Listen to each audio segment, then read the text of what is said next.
Işık yalnız idi, sen boyunda üsker tarlarını.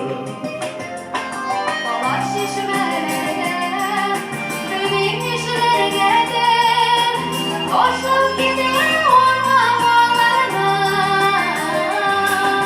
Sen tuğan yoktan, çitelerini kapma, yeşermin bir canlıdır gelir. Çırpık duvar yoldan, çırpık seni patla, oyunlar öğrenir gelir.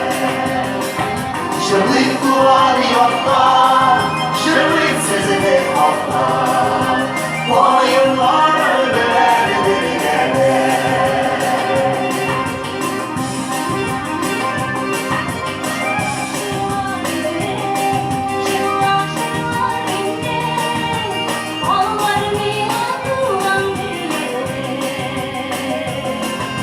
Eğer gitsem ağlar, yankılar ballar, yiğit eşekler liman yer. Gitsem doğan yakıtan, çitlemerini tamam, yeşermin gülşanlı delgeler.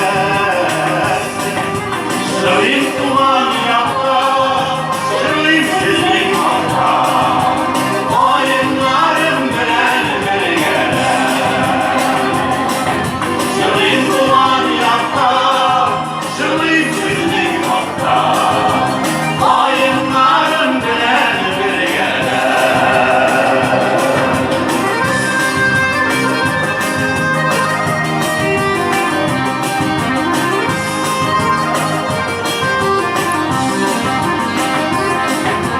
Bu